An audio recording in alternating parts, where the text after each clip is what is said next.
Bismillahirrahmanirrahim. Assalamualaikum warahmatullahi wabarakatuh. Perkenalkan, nama saya Muhammad Subair, NIM 1931 04 1157 dari PJKRD 2019.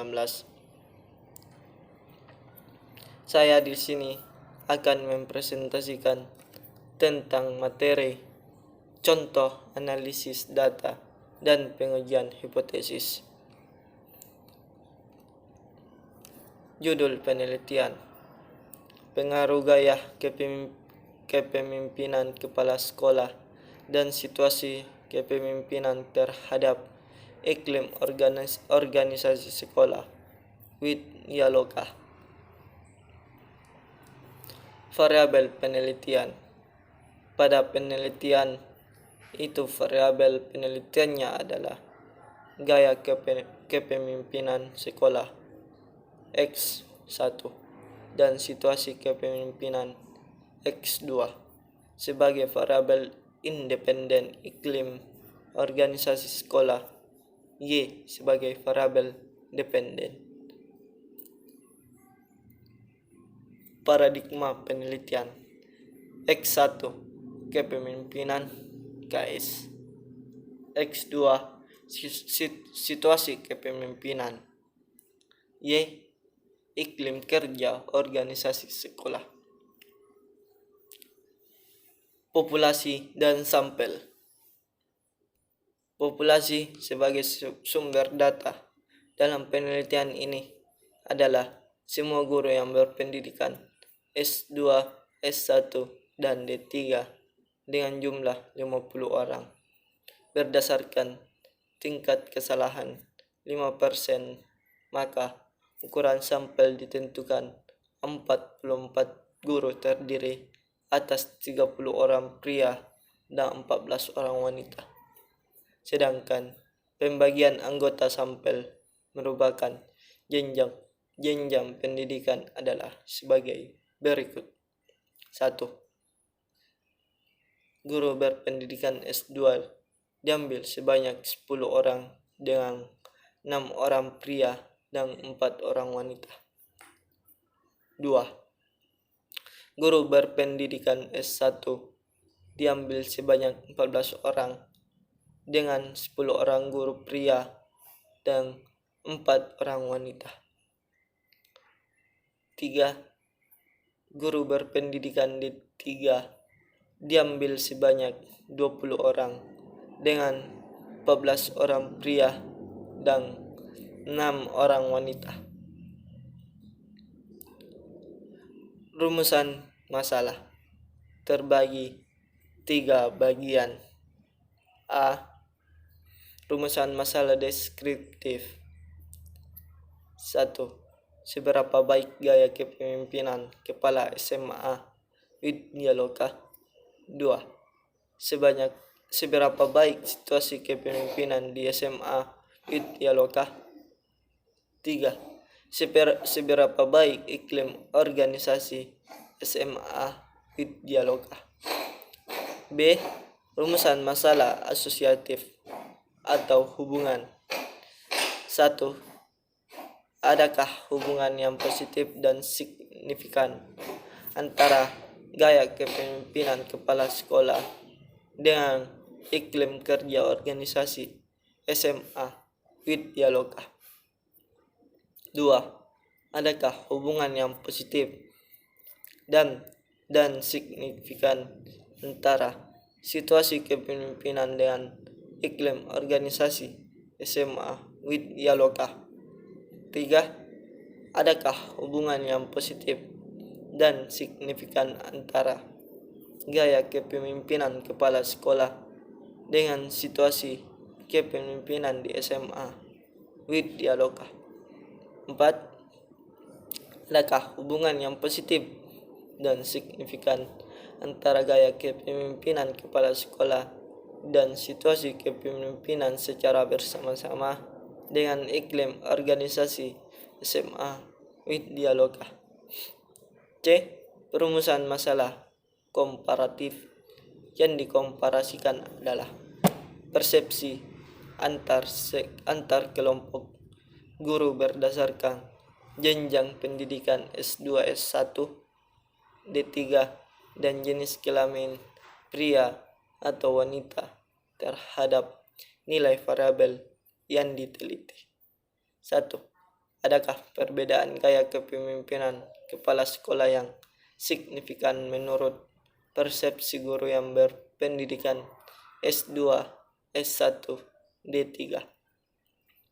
2. Adakah perbedaan situasi kepemimpinan yang signifikan menurut persepsi guru yang berpendidikan S2, S1, D3? 3. Adakah perbedaan iklim kerja organisasi sekolah secara signifikan menurut persepsi guru yang berpendidikan S2, S1, D3? 4. Adakah perbedaan gaya kepemimpinan kepala sekolah yang signifikan berdasarkan persepsi guru pria atau wanita? Hipotesis. A. Hipotesis deskriptif bisa dirumuskan dan bisa tidak. B. Hipotesis asosiasi hubungan. C. Hipotesis komparatif. Instrumen penelitian. Instrumen penelitian menggunakan instrumen seperti yang tertera pada bab skala pengukuran dan instrumen penelitian. Terdapat 3 instrumen, yaitu instrumen gaya kepemimpinan dengan 3 indikator dan 18 butir, situasi kepemimpinan dengan 3 indikator dan 18 butir, dan iklim organisasi dengan 7 indikator dan 14 butir pertanyaan. Tabulasi dan hasil penelitian. Berdasarkan data yang dikumpulkan dari 44 responden yang ditetapkan sebagai sampel data variabel gaya kepemimpinan dapat ditabulasikan sebagai pada tabel 9.1 dan variabel situasi kepemimpinan ditunjukkan pada tabel 9.2 dan data variabel iklim kerja pada tabel 9.3. Uji normalitas data.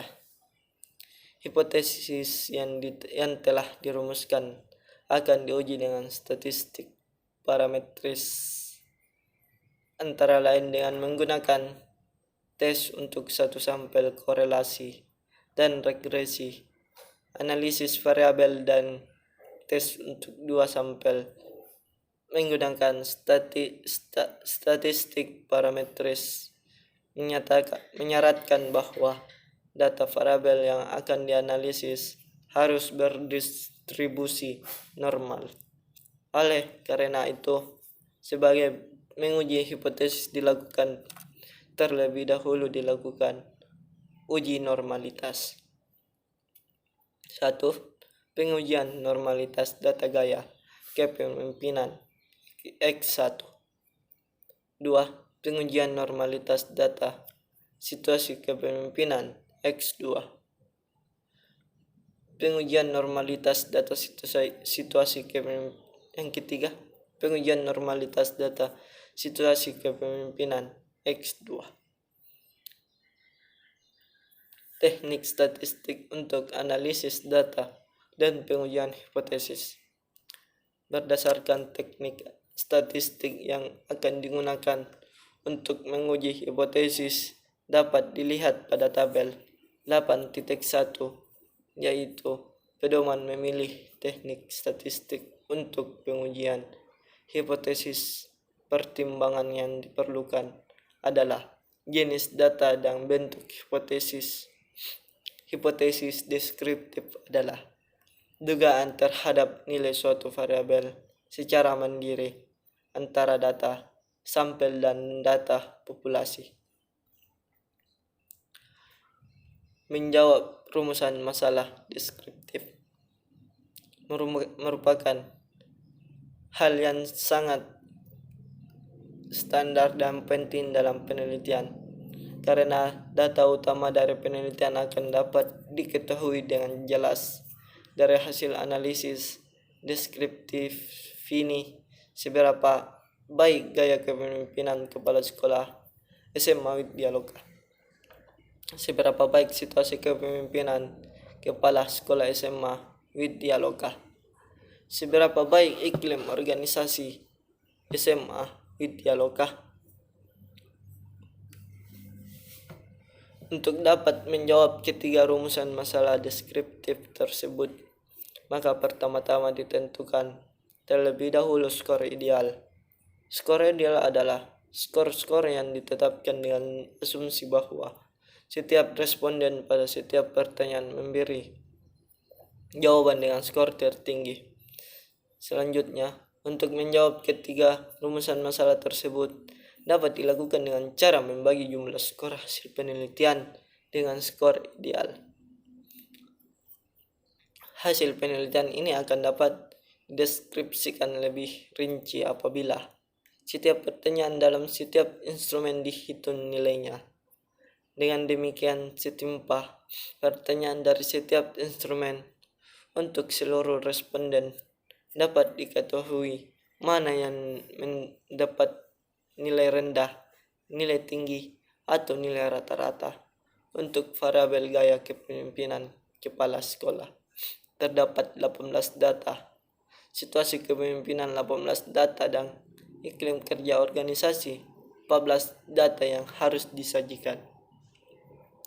Untuk variabel penelitian yang lain kualitas nilai, setiap indikator dapat dianalisis dengan cara melakukan perhitungan seperti contoh A. Hipotesis deskriptif. Bila hipotesis deskriptif dirumuskan, maka perlu diuji berdasarkan pedoman memilih teknik statistik untuk pengujian hipotesis. B. Hipotesis asosiasi. Hipotesis asosiasi nomor 1, 2, 3 diuji dengan korelasi produk momen. Hipotesis nomor 4 dengan korelasi ganda bila diprediksi bagaimana pengaruh variabel independen terhadap variabel dependen, maka analisis dengan regresi. Bila ingin mengetahui sumbangan efektif setiap variabel independen, maka dianalisis dengan korelasi parsial.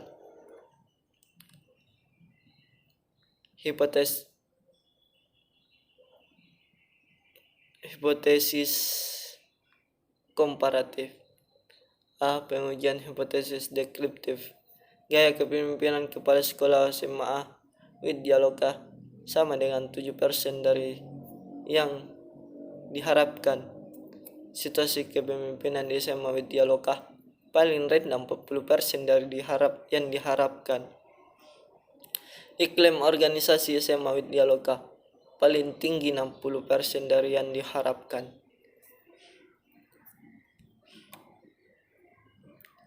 B. Pengujian hipotesis asosiatif atau hubungan. Hipotesis asosiatif diuji dengan teknik korelasi. Terdapat berbagai macam teknik korelasi, yaitu korelasi person produk momen, korelasi rasio, korelasi Spearman-Rank, korelasi biserial, korelasi point biserial, korelasi tetraheroic, korelasi kontinensi, korelasi Kendall, korelasi ganda, korelasi parsial. C. Uji hipotesis komparatif. 1. Pengujian hipotesis komparatif 2 sampel. 2. Pengujian hipotesis komparatif 3 sampel secara bersama-sama. Sekian dari presentasi saya. Kurang dan lebihnya mohon dimaafkan. Wabillahi taufiq wal hidayah. Assalamualaikum warahmatullahi wabarakatuh.